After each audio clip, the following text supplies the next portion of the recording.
नमस्कार विद्यार्थियों। विदेशी सहायता के पार्ट 2 में आज हम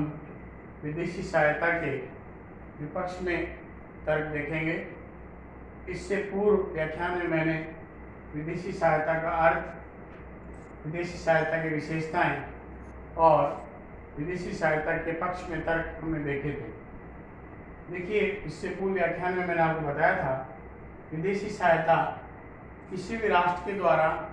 या अंतर्राष्ट्रीय वित्तीय संस्थाओं के माध्यम से विकासशील देशों को दी जाने वाली वह राशि है जिसमें ऋण एवं अनुदान दोनों को सम्मिलित किया जाता है। अधिकांशतः विदेशी सहायता के अंतर्गत दीर्घकालीन ऋणों को सम्मिलित किया जाता है और अनुदान वो भाग होता है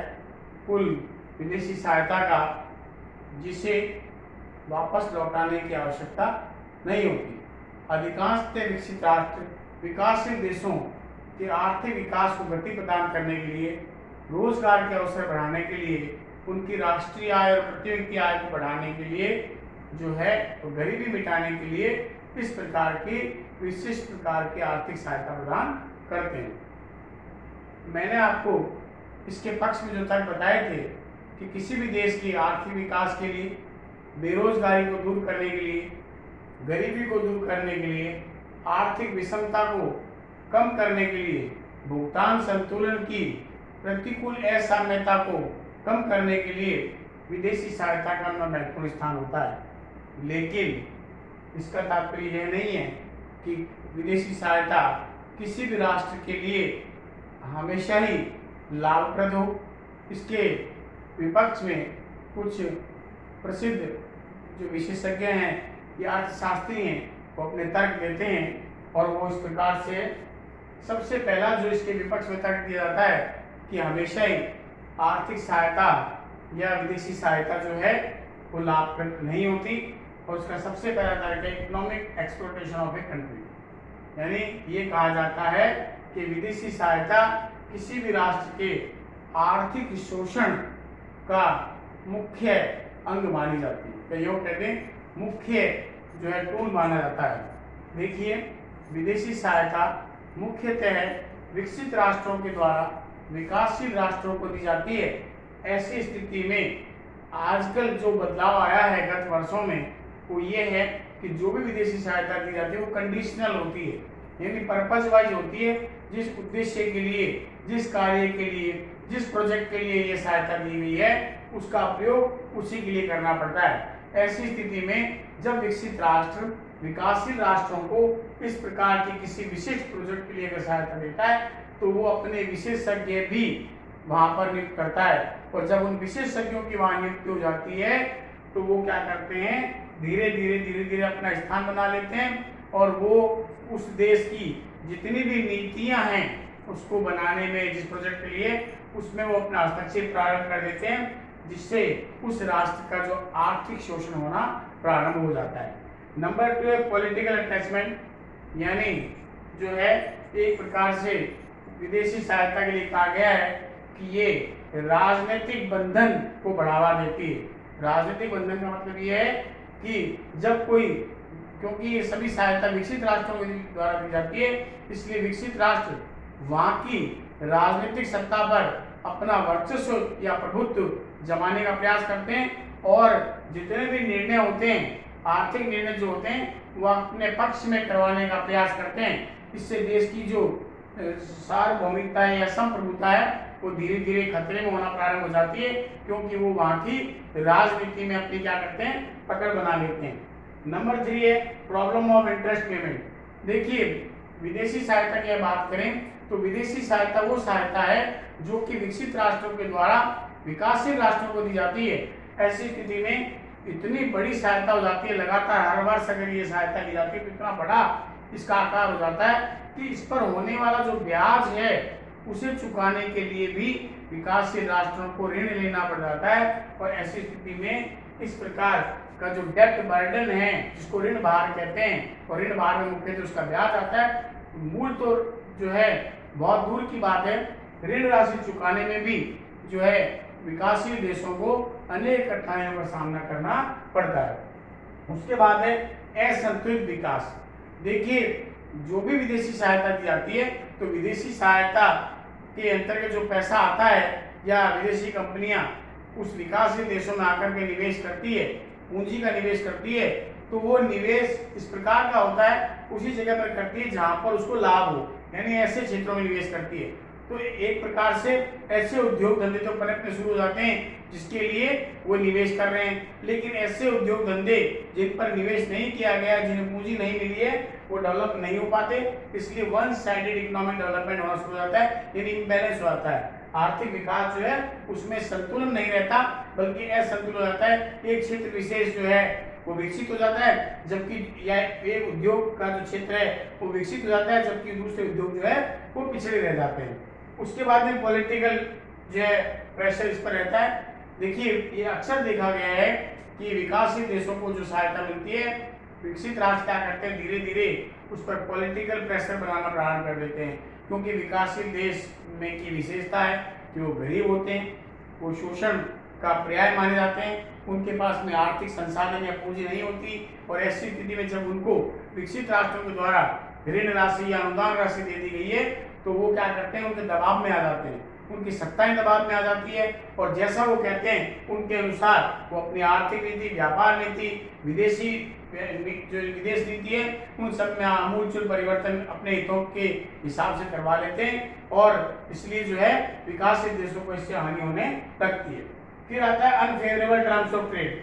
यानी प्रतिकूल व्यापार की शर्तें। देखिए, जब भी विकासशील देशों को जब आर्थिक सहायता प्राप्त होती है तो ऐसी स्थिति में वे उस पूंजी के माध्यम से उत्पादन करते हैं, और ऐसी स्थिति में जब वे उत्पादन करते हैं तो वे उत्पादन ऊंचे मूल्य का होता है, यानी क्यों, क्योंकि वो राशि जो है उनको विकसित राष्ट्रों से ब्याज पर प्राप्त हुई है, इसलिए वो भी लागत का ही भाग होती है, और ऐसी स्थिति में उनकी जब लागत ऊंची हो जाती है उत्पादन की, यानी उसका निर्यात मूल्य अगर ऊंचा हो जाता है या उनका मूल्य बाजार में ऊंचा हो जाता है, तो ऐसी स्थिति में उनकी जो व्यापार की शर्त है वो क्या हो जाती है, प्रतिकूल हो जाती है। फिर है क्राइसिस ऑफ अनसर्टेनिटी, यानी अनिश्चितता का संकट। देखिए, विदेशी सहायता की अगर हम बात करें, ऐसा नहीं है कि जब कहा या जब आवश्यकता विकासशील देशों को हुई और उसी समय विकसित राष्ट्रों में दे दी, नहीं है। आजकल विदेशी सहायता के अगर हम ट्रेंड की बात करें, प्रवृत्ति की बात करें, तो बहुत ज्यादा अंतर आ गया है। विकसित राष्ट्रों का रुख विकासशील राष्ट्रों के प्रति लगातार कठोर हो रहा है, अनुदान की राशि लगातार कम हो रही है, ऋण की राशि लगातार बढ़ रही है, और ऐसी स्थिति में उनका ऋण भार लगातार बढ़ रहा है। नंबर 2, उनके द्वारा दिया जाने वाली जो आर्थिक सहायता है वो पहले तो ये होता था कि जो भी ऋण सहायता दी गई है या अनुदान दिया गया तो उसके बारे में कोई क्वेरी नहीं होती थी, कोई पूछताछ नहीं होती थी, आपने कहा किस प्रोजेक्ट के लिए खर्च किया है। लेकिन अब कंडीशनल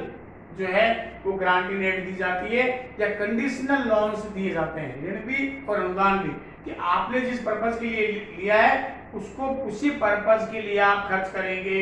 अन्यथा आपकी आर्थिक सहायता बंद कर दी जाएगी। ऐसी स्थिति में विकासशील देश चाहते हुए भी कि अगर मैं किसी दूसरे प्रोजेक्ट में इस पैसे को यूज कर लूँ, वो नहीं कर सकते। जैसे भारत को समय समय पर जो है विश्व के विभिन्न राष्ट्रों से या अंतर्राष्ट्रीय वित्तीय संस्थाओं से, वर्ल्ड बैंक है, एशियन डेवलपमेंट बैंक है, इंटरनेशनल मॉनेटरी फंड है, इंटरनेशनल डेवलपमेंट एसोसिएशन है, इनसे लगातार ऋण प्राप्त होते रहे। जयपुर में देखिए मेट्रो जो प्रोजेक्ट आया, इसको जो है विश्व बैंक से ऋण प्राप्त हुआ है। ऐसे बहुत सारे प्रोजेक्ट है जिसके लिए ऋण प्राप्त होता है, लेकिन उसका पर्पज ये होता है कि जिसके लिए लिया गया है उसी के लिए होगा। तो अनिश्चितता की अगर हम बात करें तो मुख्य बात ये आती है कि ऐसा नहीं कि अभी आवश्यकता पड़ी और अभी विकसित राष्ट्रों ने उनको ये राशि रिलीज कर दी, समय लग सकता है। कई बार ऐसा भी होता है कि नहीं भी देते, और ऐसी स्थिति में उनके सामने संकट खड़ा हो जाता है कि अब उन्हें धन की आवश्यकता है या पैसे की आवश्यकता है, कोर्स की आवश्यकता है, प्रोजेक्ट पूरा करना है, विभिन्न प्रकार के जो उन्होंने प्रोजेक्ट बनाए थे उसको पूरा करना है, वो पूरा नहीं कर पाते। उसके बाद में आता है कि मेंटल सेल्फ, इसका मतलब है मानसिक दासता का प्रतीक है।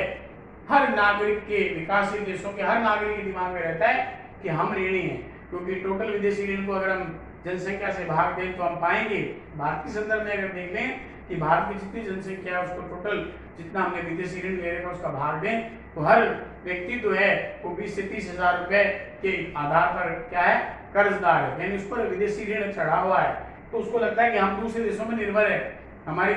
हम दास हैं उनके और हमें उनसे पैसा मिला हुआ है, हम उनके ऋणी हैं, इस प्रकार की भावना जो उनमें आ जाती है। उसके बाद में आता है कॉस्टली असिस्टेंस, यानी जो ऋण सहायता है या विदेशी सहायता है वो महंगी है। मैंने अभी आपको बताया गत वर्षों में ऐसा देखा गया है, जब से उदारवाद हुआ है, बहुराष्ट्रीय कंपनियां जो है विश्व के विकासशील देशों में जाकर के अपना व्यापार कर रही है या पूंजी निवेश कर रही है, तो ये देखा गया है कि उन्होंने अनुदान की राशि तो कर दी कम, ऋण की राशि बढ़ा दी, ऋण पर ब्याज दरें भी ऊंची बढ़ा दी, कंडीशनल भी हो गया, यानी उसके लिए करना है। ऐसी स्थिति में ली जाने वाली जो ये आर्थिक सहायता है वो काफी महंगी पड़ती है। और मैंने आपको बताया था, इसलिए जब ऋण का केवल ब्याज चुकाने के लिए ही विकासशील देशों को अन्य राष्ट्रों से और ऋण लेना पड़ता है, यानी मूल चुकाना तो बहुत अलग की बात है, केवल ब्याज इतना हो जाता है कि उसको चुकाने के लिए भी अनेक बार ऋण लेना पड़ता है। इस प्रकार से हम ये नहीं कह सकते कि जो है विदेशी सहायता हमेशा ही लाभप्रद होती है। अगर एक निश्चित और सीमित मात्रा में या उद्देश्यपूर्ण मात्रा में ली जाए तो वो जो है वो उसका लाभ जो है वो विकासशील देशों को मिलता है। लेकिन अनेक बार जो इस प्रकार की जब स्थिति पैदा हो जाए जिसमें आर्थिक शोषण होना प्रारंभ हो जाए, राजनीतिक हस्तक्षेप होना प्रारंभ हो जाए, व्यापार की शर्त पर प्रतिकूल प्रभाव पड़ना शुरू हो जाए और उसका डेब्ट बर्डन जो कॉस्ट है यानी ऋण पर जो भार है ब्याज के रूप में वो अगर ज़्यादा हो जाए तो वह विदेशी सहायता देश के लिए हितकर नहीं मानी जाती। उसके बाद अगला कंटेंट जो आता है वो है कि इसके प्रकार कौन कौन से होते हैं, यानी क्या सोर्सेज हैं, कहाँ से ऋण मिलता है। ये 4 सोर्सेज हैं। सबसे पहला है FD, foreign private loan and economic assistance, यानी विदेशी जो निजी ऋण हैं और अनुदान है वो इसके अंदर आता है। और ये 2 प्रकार का होता है, एक डायरेक्ट इन्वेस्टमेंट होता है, दूसरा पोर्टफोलियो। डायरेक्ट इन्वेस्टमेंट वो होता है जब बहुराष्ट्रीय कंपनियां किसी भी देश में जाकर के मैन्युफैक्चरिंग से लेकर सेलिंग एंड डिस्ट्रीब्यूशन तक अपना एक हिस्सा रोल निभाए, वो उसका डायरेक्ट असिस्टेंस है। और पोर्टफोलियो इन्वेस्टमेंट वो होता है जिसमें कोई भी बहुराष्ट्रीय कंपनियां विकासशील देशों में जाकर के एक निश्चित हिस्से तक उस कंपनी के अंश खरीद ले, वो पोर्टफोलियो इन्वेस्टमेंट के अंतर्गत आता है। Number 2, loan from the foreign government and granted aid, यानी विदेशी सरकारों से भी विदेशी सहायता प्राप्त की जाती है। और ये सहायता में दोनों चीज होती है, ऋण राशि भी होती है और अनुदान की राशि भी होती है। तो जो विकसित राष्ट्र हैं उनकी सरकारें, अमेरिका है, जापान है, ब्रिटेन है, ये बड़े बड़े विकसित राष्ट्र हैं विश्व के, वो विकासशील देशों को इस प्रकार की सहायता प्रदान करते हैं। भारत भी जो है इन देशों से लगातार इस प्रकार की सहायता प्राप्त करता रहा है। नंबर 3 जो आता है loans and grant aid from the जो है इंटरनेशनल फाइनेंस इंस्टीट्यूशन। भारत लगातार और विकासशील देश लगातार IMF से, वर्ल्ड बैंक से, एशियन डेवलपमेंट बैंक से,